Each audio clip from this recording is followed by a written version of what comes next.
também conhecer melhor a vida dele, a jornada dele e o que ele é hoje também, né? Então, uma das nossas primeiras perguntas para a gente fazer para ele é o que motivou ele a sair do Brasil e escolher o Quênia como destino. E também como foi suas adaptações, a língua, como é o dia a dia lá no Quênia, o seu, principalmente, seu dia a dia, e como mais ou menos é a rotina sua. Eu acho que eu comentei um pouquinho parte da sua pergunta antes, mas eu tive uma proposta de trabalho, né? Que para mim, assim, a gente não estuda muito sobre a África no Brasil. Na verdade, a gente desconhece muito a África, né? Aí surgiu uma proposta de trabalho na minha área para levar um conceito que é cultura também, além de gastronomia, né? A gente levou para lá uma churrascaria gaúcha, que é pessoal vestido de gaúcho, aquela coisa bem tradicional do Brasil. É parte da cultura brasileira aqui do Rio Grande do sul do Brasil, enfim, que já está indo para o mundo todo. E a gente teve o privilégio de levar isso para a África, né? Foi mais a trabalho mesmo, uma proposta de trabalho. Eu vinha estudando um pouquinho inglês, mas muito pouco, que eu tinha vontade de ir aos Estados Unidos trabalhar. E aí, assim, você está estudando para ir aos Estados Unidos e você tem uma proposta de ir à África. Tipo, é um contraste muito grande, né? No começo eu falei, não vai dar certo esse negócio. Aí eu comecei a estudar um pouquinho com as ferramentas que tinha 20 e tantos anos atrás, e eu percebi que lá é um país que recebia muito turista, que tinha muito estrangeiro morando, que tinha uma estrutura bacana, que não era aquilo que a gente pensava, enfim, mas tudo foi uma aventura, né, na verdade. Como a proposta era muito boa e eu era jovem e eu sempre fui meio aventureiro, né, eu já tinha andado bastante pelo Brasil trabalhando, aí eu aceitei essa proposta. A adaptação foi um pouco difícil, né? A questão do idioma, por exemplo, o meu inglês não era fluente ainda. Então a comunicação é uma coisa importante. Quando você não consegue se comunicar, a dificuldade aumenta. Mas com um ano, mais ou menos, que eu estava lá estudando mais inglês, eu já estava quase que fluente, né? E aí a questão cultural também, né? Eu saí de São Paulo, que é uma grande cidade no Brasil, e você vai para uma outra grande cidade onde as pessoas são diferentes, né? Tem que adaptar algumas coisas, tem que se adaptar também à questão de trabalho, né? Você treinar pessoas também. A gente foi com o intuito de abrir essa churrascaria, mas a gente treinar pessoas em todos os departamentos. Aí como que você treina pessoas quando você não tem uma fluência no idioma? Entendeu? Se torna muito mais difícil, é com gestos, é mostrando fisicamente como se faz. Foi bastante difícil no começo, mas a gente conseguiu. Eu digo que eu fui lá para treinar as pessoas e aprendi mais, fui mais treinado do que treinei, né? Algumas coisas a gente tem que adaptar. Mas deu certo, a gente conseguiu. Claro. Bom dia. Bom dia.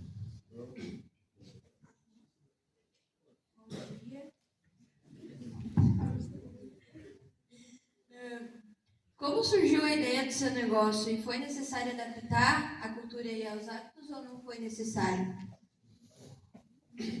Bem, a ideia surgiu da necessidade também. Como eu fui a trabalho e o meu contrato de trabalho na época acabou, eu queria ficar no país e eu pensei, o que eu posso fazer? A gente vai trabalhar na área que a gente conhece, né? Normalmente é assim. Aí a questão da adaptação, com certeza tem que adaptar. A gente serve comida típica brasileira.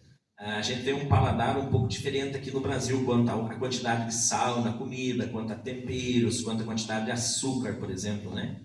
Quanto ao ponto, por exemplo, de uma comida, de uma carne. A gente trabalha muito com carne, né? Com churrasco, no caso. Então, tudo isso a gente foi aprendendo e adaptando. Mas eu tenho amigos em outras partes do mundo que também são do mesmo ramo, que a gente conversa, e eu acho que independente do país que você for, vai ter muita adaptação, sim. Em qualquer área que você vai trabalhar, vai ter que adaptar, entendeu? Porém, a gente não perde a autenticidade daquilo que a gente faz, né? A gente adapta, mas que não mude totalmente o conceito. Quais os maiores desafios de empreender em um país africano e que diferenças você percebe entre empreender no Brasil e no Quênia?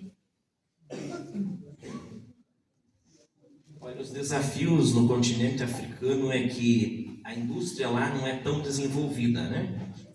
Então, assim, você vai abrir um negócio, uma fábrica, um restaurante, um hotel, você precisa importar alguns equipamentos. Não é como, por exemplo, aqui no Brasil, que a gente tem fábricas, a maioria das coisas que a gente usa são fabricadas aqui.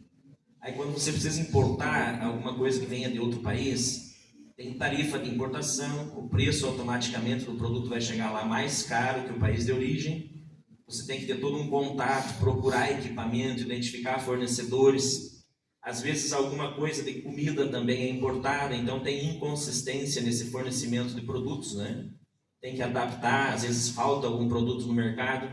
Tipo, aqui o Brasil é um país grande, que tem uma variedade muito grande de indústrias e de produção, por exemplo, a agricultura é bem forte, então você tem todo tipo de alimento, quando falta em um estado, vem do outro, a gente tem um clima diferente, frutas, vegetais, carne.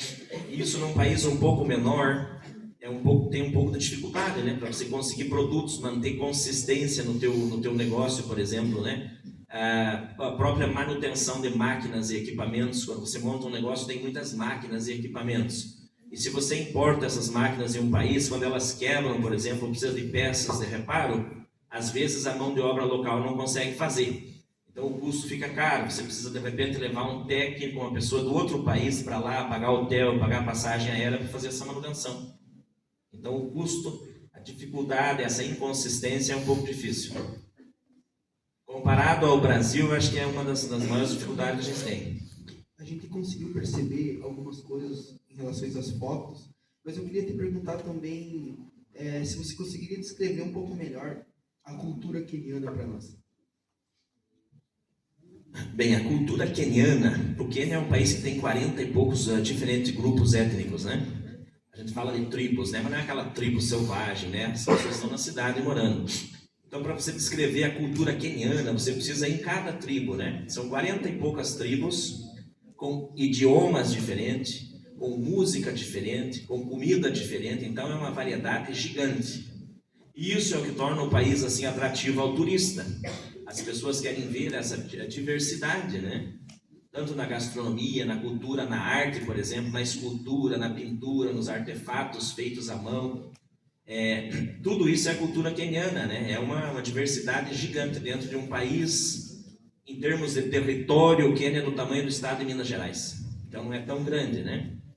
Comparado ao Brasil. O Brasil é 14 vezes maior que o Quênia.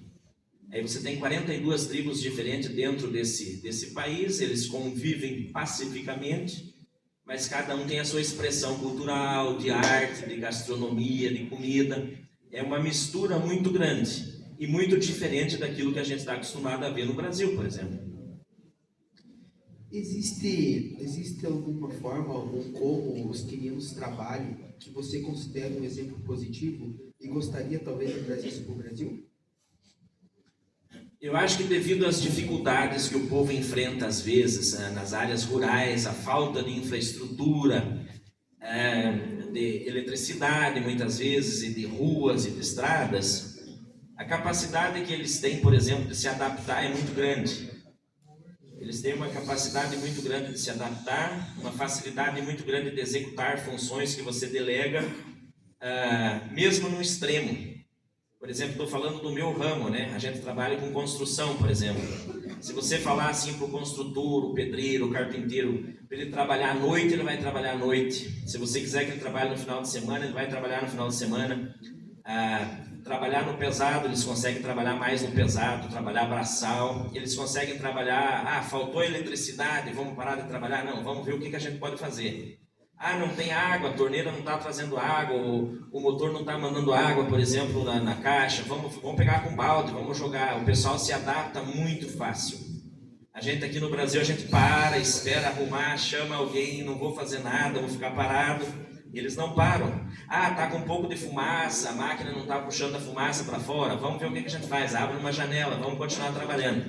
Eles não reclamam muito do trabalho, porque eles vêm de uma região, a maioria antigamente na zona rural. Hoje, claro, as pessoas já estão vindo mais para a cidade, e a infraestrutura melhorou muito no país nos últimos anos. Mas mesmo assim eles são criados, a maioria deles são criados em zonas rurais, onde tem escassez de água, de eletricidade. Aí quando eles vêm para a cidade trabalhar na indústria ou numa fábrica, por exemplo, eles têm uma capacidade maior de adaptação. Eles conseguem se adaptar muito bem a qualquer ambiente.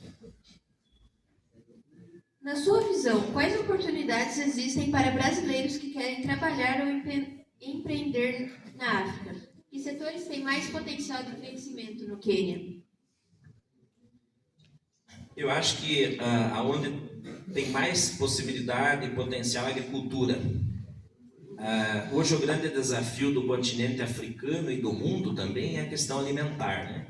Produção de alimento e a sustentabilidade, né? Ter alimento suficiente para a população. A agricultura do Quênia ainda ela não é tão desenvolvida quanto a do Brasil. Então é uma área que ainda há muito espaço de terra, por exemplo, que é arável, né? Mas eles detêm pouca tecnologia ainda para a produção de alimento. Seria a área assim, número 1.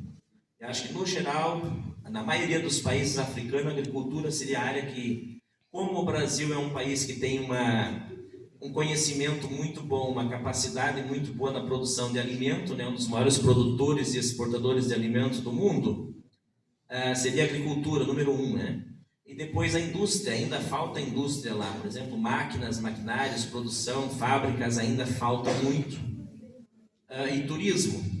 Eles recebem lá 2 milhões de turistas por ano no Quênia, então tem muito espaço ainda para restaurantes, para hotéis, para resorts. São 3 áreas assim que dá para investir ainda, tem muito espaço. Eu esqueci da construção civil, o professor está me lembrando aqui. A cidade de Nairobi é um canteiro de obras. Se você andar pela cidade, deve ter assim milhares de prédios sendo construídos nesse momento.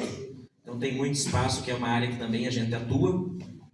Tem muitos chineses lá agora na construção civil, na verdade eles é que dominam a maior parte das construções. É uma área também que tem muita falta ainda de habitação, de casas, então tem um espaço muito grande na construção civil. Como você avalia as relações comerciais entre Brasil e África hoje? Eu acho que assim, a gente comparando com outros países, a questão do comércio, o Brasil-África ainda é muito tímida, é muito fraca, né? Se você comparar, por exemplo, China com África, ou Índia com África, Japão com África, Coreia do Sul com África, você vai ver que o Brasil faz muito pouco negócio com a África ainda. Que eu saiba, assim, Brasil, Quênia, por exemplo, o que o Quênia importa do Brasil é algumas aeronaves da Embraer, que é uma fábrica de aviões aqui do Brasil. Tem 12 aviões da Embraer lá no Quênia, no território queniano. Alguns chuveiros elétricos, esses chuveiros elétricos que fabricam aqui no Brasil também tem lá. Alguma coisa dessa empresa aqui chamada Tramontina, né? Tem lá também. Então é muito pouco comércio ainda, tem muito pouco comércio. De lá para cá, muito menos ainda, né? Eles não têm muito o que a gente precisa lá. Mas no continente, no geral, são 50 e poucos países. Existe um potencial muito grande de aumentar mais essa questão de venda e compra, importação e exportação entre África e Brasil. Daria para aumentar muito mais ainda. Que conselho você daria aos jovens que sonham em construir carreira internacional? Olha, primeiramente você tem que aprender o idioma. E o inglês, né? Qualquer um que queira sair fora do Brasil, já pode começar a estudar inglês. Que é fundamental, vai ser essencial para qualquer país que você vá. A língua inglesa ela é fundamental. Eu falei para vocês aqui no início, né, que eu estava estudando e eu tive muita dificuldade com o idioma. Então, assim, a primeira coisa, quem quer sair do Brasil deve estudar o inglês. Hoje tem a China, que é um país que vem crescendo muito no mundo também, o mandarim também é interessante. E, por exemplo, intercâmbio, vocês que são estudantes, né? Estudantes fazem muito intercâmbio. Eu conheço pessoas, tem alguém da família, inclusive, que vai para um país que fala um idioma, faz intercâmbio, né? É uma possibilidade de se expor a uma cultura diferente, aprender um idioma diferente, né? E depois também você focar numa área que você gosta, identificar a área, estudar nessa área e ter um idioma extra, né? Um idioma além do português. Obrigado. Agora, antes que a gente passe a palavra para o professor Marcos, eu queria ver com vocês se vocês tinham alguma dúvida ou até mesmo uma pergunta para fazer para o nosso convidado. E se tiverem, pode ficar à vontade, tá? Ninguém? Quais são as línguas que vocês usam lá no Quênia? É só o inglês? O inglês é uma língua, devido ao fato de ser colonizados pela Inglaterra. Tem o Kiswahili, que é uma língua da região do leste da África. que é uma língua local deles, do Quênia, da Tanzânia, de Uganda, Burundi, Ruanda.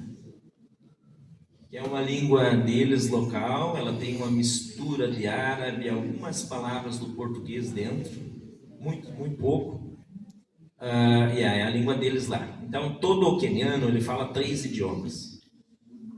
Tem o da tribo dele, tribos são os grupos étnicos, tem Kikuyu, tem Lu, tem Luya, tem Kisi, tem Kamba, são 40 e tantos diferentes grupos étnicos, né? Então, eles têm a da tribo, que eles falam, o Kiswahili, que eles falam, e o inglês. São 3 idiomas, cada habitante lá fala no mínimo 3 idiomas. E como eles têm essa questão de, já desde criança, falar vários idiomas, eles também têm uma facilidade muito grande de aprender outros. É bem comum assim a gente encontrar eles falando francês, espanhol. É muito interessante isso. Alguns pessoas que eu conheci que vieram estudar no Brasil, em 6 meses ou 1 ano no Brasil, eles voltaram fluentes no português também. O Brasil oferece algumas bolsas de estudo nas universidades federais do Brasil para estudantes de países africanos. É uma cota, eles não passam pelo vestibular. Eles simplesmente vão na Embaixada do Brasil, fazem uma aplicação e são aceitos. Desde que eles comprovem que eles podem se sustentar no Brasil, o custo deles, eles são aceitos a vir estudar aqui no Brasil. Então eu tive a oportunidade de conhecer alguns estudantes quenianos que se formaram na Universidade Federal daqui de Minas Gerais, de Salvador, a USP de São Paulo, que é a melhor universidade brasileira. É uma oportunidade boa para eles, porque eles não passam pelo processo do vestibular. É uma cota. Então todos os países africanos têm essa pequena cota, alguns números de estudantes. E dessa forma eu conheci muita gente que veio estudar aqui e voltou para lá. Alguns que fizeram também mestrado, tem uma amiga nossa lá que ela é antropóloga, ela fez mestrado na Federal de Salvador, se não me engano, e doutorado depois no Canadá. Então assim, as pessoas andam muito, o queniano preza muito pela educação, eles valorizam muito a educação, levam muito a sério a educação, tem um respeito muito grande pela educação, pelas instituições, instituição e pelos professores, e eles valorizam muito a educação. É uma coisa assim, uma coisa muito positiva do queniano, do africano também. Mais alguém? Lá atrás, primeiro. Eu queria saber se é tão perigoso lá quanto aqui.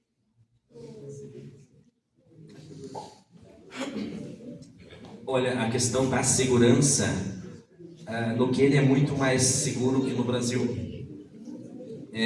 Por incrível que pareça, o índice de desemprego é maior, a pobreza é maior, mas a segurança é melhor. Eu acho que no Brasil a questão segurança ela não está totalmente relacionada ao desemprego, à falta de oportunidades. São outros fatores. Por exemplo, vou comparar uma cidade brasileira, São Paulo com Nairobi, grandes cidades do Brasil com Quênia. Em São Paulo eu não consigo andar na rua com o meu relógio, por exemplo. Eu vou ser roubado, vou ser assaltado. Eu não consigo sair com o meu telefone, por exemplo, na rua, que eu vou ser roubado. E isso não acontece em Nairobi, isso não acontece no Quênia. É muito mais seguro, tem muito pouca polícia patrulhando, quase nada, mas a segurança é muito melhor que o Brasil. E esse é um dos fatores que faz com que a gente more lá por tanto tempo e goste de lá. Por exemplo, para mim trazer a minha família vir morar em São Paulo ou Rio de Janeiro hoje, no momento, a segurança do jeito que está no Brasil, eu não viria. Teria medo de vir. Então a segurança lá é muito melhor que aqui. Gabriel, pode perguntar. Qual das 48 tribos que você está citou ali, qual mais te chama a atenção? Olha, eu acho que tem o Maasai, que é esse que a Isla colocou aqui uma foto. O Maasai são pastores, né? Pastores, criadores de gado, de ovelha, de caprinos, né? Eu acho que é uma das que é mais assim interessante, porque foi uma das tribos que mantém mais as tradições, né? Eles não saíram para a cidade, eles não evoluíram muito, eles mantêm a mesma forma de criar o gado deles, de ser pastores e tais não mudaram muito, né? Acho que é a que mais me chama a atenção. Em relação ao clima, você viu que chove muito, a temperatura é muito diferente daqui, comparado aqui até o Quênia, e Salvador até lá, é muito grande. A questão da temperatura é um outro ponto positivo. A temperatura lá varia conforme a cidade e a altitude, né? A gente está na cidade de Nairobi a 1.600 metros de altitude. É o dobro do que nós estamos aqui em Barracão e Dionísio. A temperatura da cidade, da capital, é na faixa de 14, 15 graus a 26, 27 o ano todo. Então é muito boa a temperatura, ela não é muito fria e não é muito quente. É uma temperatura assim das melhores que eu conheço, né? Para você morar, para sair, para fazer o seu dia a dia, enfim, é muito bom, confortável. A questão de chuva, a gente tem dois períodos de chuva no ano. Tem março e abril tem bastante chuva, aí outubro, novembro tem chuva também. Então é mais definido o período de chuva, não é como aqui que você tem chuva uma vez por semana ou cada 10 dias, enfim, é diferente, é mais certinha a questão chuva. Eu não lembro qual que foi a outra pergunta que ela falou de Salvador agora. Comparado da Barracão até o Quênia, você tem uma diferença muito grande comparado ao Salvador ao Quênia, o lugar que você mudou. A temperatura no Quênia é parecido com Salvador. O clima. No litoral do Quênia, sim. O Quênia tem várias temperaturas dentro. O litoral do Quênia é muito parecido com Salvador. Salvador fica no Oceano Atlântico. A cidade de Mombasa, que é a cidade do litoral do Quênia, segunda maior cidade do país, está no Oceano Índico. Então a temperatura é muito parecida, é muito quente, né? É praia, tem água de coco, tem muito peixe, enfim, é mar. A temperatura é muito parecida. Mais alguém? Em relação ao custo de vida, os níveis sociais são distintos, igual aqui no Brasil, ou tem uma diferença?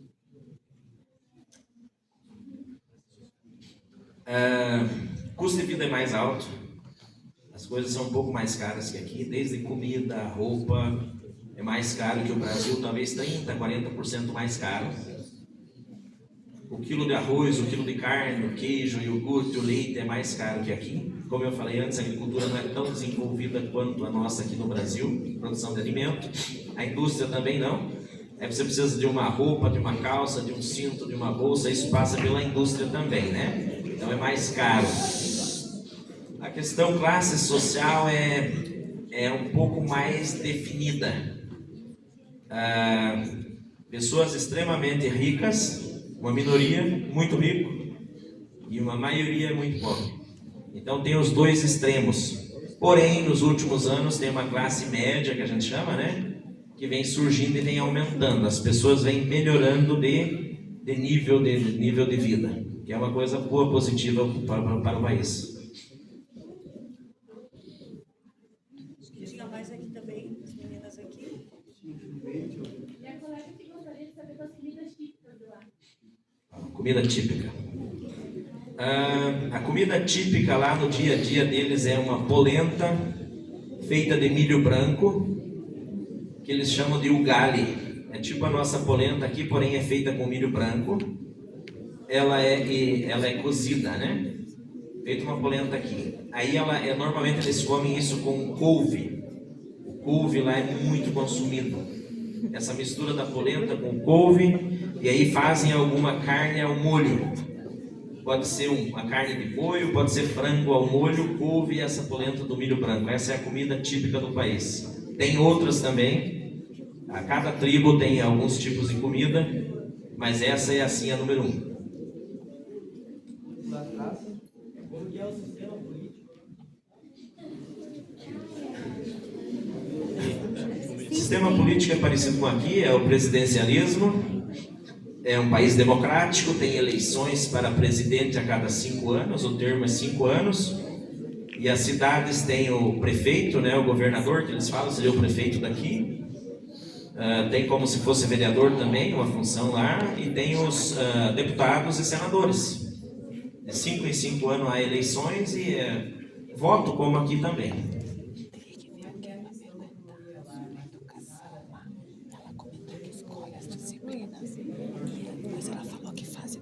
a questão da economia comparada ao Brasil e a questão de tecnologia é um pouco inferior aqui.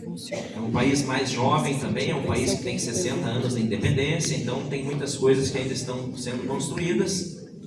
A questão que assim é um pouquinho melhor que a nossa aqui no Brasil é a questão de telefonia, a questão de pagamentos eletrônicos. Vocês aqui têm o Pix, né? Temos o Pix aqui, lá nós temos o M-Pesa, que surgiu muitos anos atrás, que é um sistema de pagamento eletrônico muito eficiente e que está há uns 20 anos já circulando lá, que é muito bom também. A questão de serviço bancário também é muito bom. Tem algumas coisas que é um pouquinho melhor que aqui.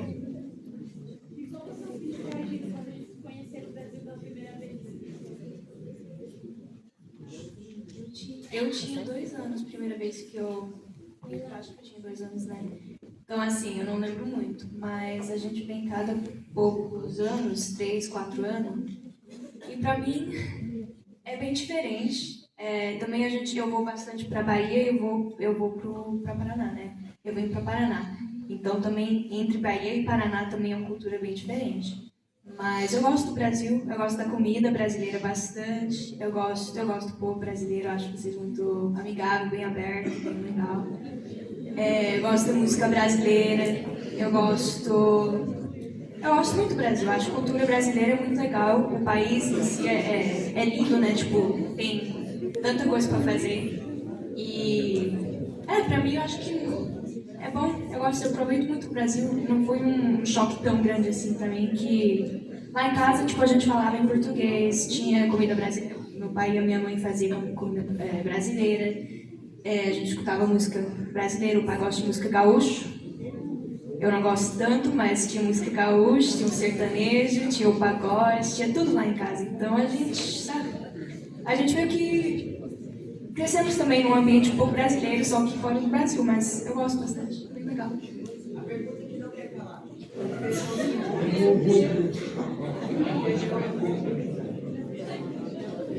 Não ouvi?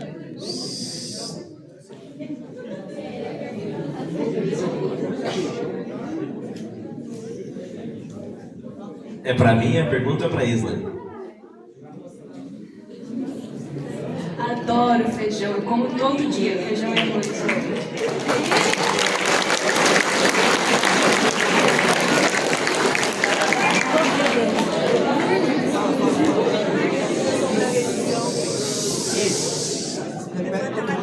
Vai ter sobre a religião do Quênia.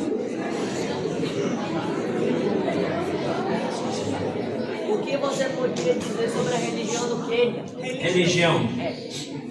70% da população lá é cristão. Então é entre católicos, evangélicos, luteranos. E aí tem uma grande parte da população, os 30%, que é muçulmano. A parte do litoral, a parte do norte do Quênia tem bastante muçulmanos. Há bastante hindus também, bastante indianos que vieram trabalhar no Quênia na época de colônia ainda, na parte de construção de ferrovias, né? Como a Índia foi colonizada pela Inglaterra e o Quênia também, eles precisavam de mão de obra qualificada para fazer ruas e ferrovias, isso há 70, 80, 90 anos atrás. Eles trouxeram muitos indianos lá para trabalhar. E junto vem a questão da religião, vem a cultura também, e esse pessoal foi crescendo lá.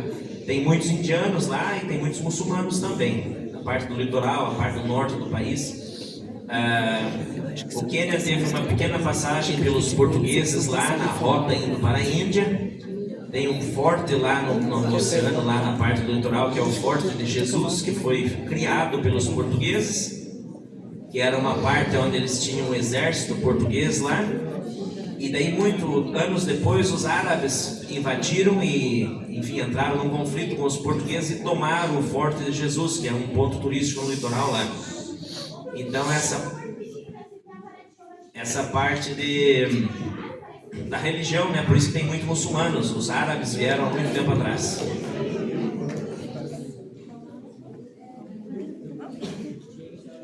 Como funciona os intercâmbios de estudo?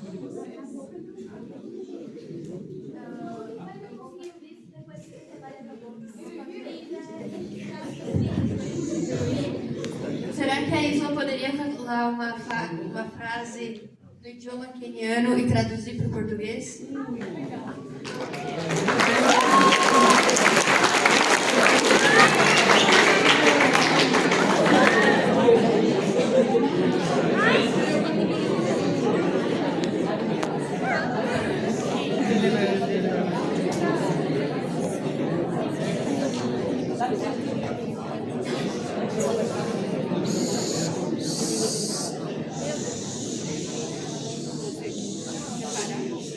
Fala, eu amo o Brasil. Nakupenda, Brasil. Nakupenda.